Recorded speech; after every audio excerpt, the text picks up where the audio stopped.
রমজানে কাজ কমানোর উদ্দেশ্যে কিছু কিছু জিনিস আগে থেকেই বানিয়ে রাখা হয়। আমি কয়েক রকমের বিফ কাবাব বানিয়ে রেখেছি, তারপরে চিকেন কাবাবও বানিয়েছিলাম। সমুচা সিঙ্গারা রোলের জন্য কিছু পুর বানিয়ে রেখেছিলাম। পুর বানালে হয় কি, বিভিন্ন ধরনের জিনিস আপনি বানিয়ে ফেলতে পারেন। যেমন আপনি ব্রেডের মধ্যে দিয়েও কিছু একটা আইটেম বানাতে পারবেন, যেটা খুবই সহজ হয়, ইফতারিতে ঝটপট হয়ে যায়। আর এই যে আমার বাবাটাও আমার কাজে লেগে গেছে। আমি কিছু চিকেন ব্রেড পাকোড়া বানিয়ে রেখেছি, মানে পরের দিন খাওয়ার জন্য। এটা যে বেশি দিন রাখা যায় না। আগের জীবন কত কঠিন ছিল, সবকিছুই দেখা যায় যখন তখন বানাতো আর আমরাও খেতাম, সেগুলো অন্যরকম মজা ছিল। কিন্তু এখন আমরা একাই সবকিছু সামলাই, সে কারণে কিছু কিছু জিনিস যদি আমাদের আগে থেকে তৈরি থাকে তখন আমাদের একটু ভালো হয়, আমাদের সুবিধা হয়। আর ইফতারিতে একজন মানুষ থাকুক আর 10 জন থাকুক, ইফতারিতে তো দুই একটা আইটেমে চলে না আমাদের। আমরা ইফতারিতে খুব আয়োজন নিয়েই বসি। এই যে আমি সমুচা বানিয়ে রেখেছি, এখানে মনে হয় 40-50টা সমুচা ছিল।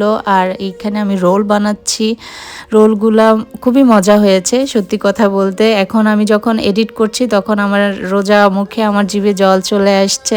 আসলে এমন নয় যে আমার সব সময় এরকম হাইফাই খাবার লাগবে। আমাকে কেউ যদি পান্তা ভাত আর একটু আলুর ভর্তা দেয় তাও আমার হয়ে যাবে, আমার কিছু একটা খেলেই হলো। বাট ছেলেদের এরকম হয় না, ছেলেরা একটু অন্যরকম খাবার দাবার পছন্দ করে, ওরা একটু ডিফারেন্ট চায় সব সময়। সেজন্যই করা আপনাদের ভাইয়ার জন্য। আমি আমার কাজের সুবিধার্থে রোজার এক সপ্তাহ আগে থেকেই টুকটাক কিছু কিছু জিনিস বানিয়ে রাখি, আর সেটা দেখে আপনাদের ভাইয়ার ওটাই খাইতে হবে, ওটা ছাড়া তার চলবেই না। একটু পর পর এসে, ইভেন রাতের 12টা বাজে এসেও আমাকে বলবে যে ওর একটু ভেজে দাও তো, একটু সমুচা দাও তো, একটু রোল দাও তো। মানে আমার রোজার জন্য আমি প্রিপারেশন নেই, কিন্তু রোজার আগেই আমার সব শেষ হয়ে যায়। কি সেভ করে রাখবো তাকে দিয়েই শেষ। আর যদি তাকে কোনোভাবে আমি নিষেধ করি, সে বলবে যে তোমার মেন গেস্ট তো আমি, আমার জন্যই তো তুমি বানিয়েছো, আগে খাই আর পরে খাই একই কথা। সে বাচ্চাদের মতো কাপড়ের আঁচল ধরে ঘ্যান ঘ্যান করা শুরু করে দেয়। আর ওটা সহ্য করতে না পেরে এই যে আমি ভাজা শুরু করে দিয়েছি। দেখেন আমি কত কিছু ভেজে তার সামনে আমি হাজির করেছি। প্রবাসী জীবন এতটাও সহজ না যতটা আমরা দেশে থেকে চিন্তা করি। একা হাতে বাচ্চা সামলে, ঘর সামলে, সব কিছু রিলেটিভস, আপনার এভরিথিং, আপনাকে সব কিছু হ্যান্ডেল করতে হবে নিজেকেই।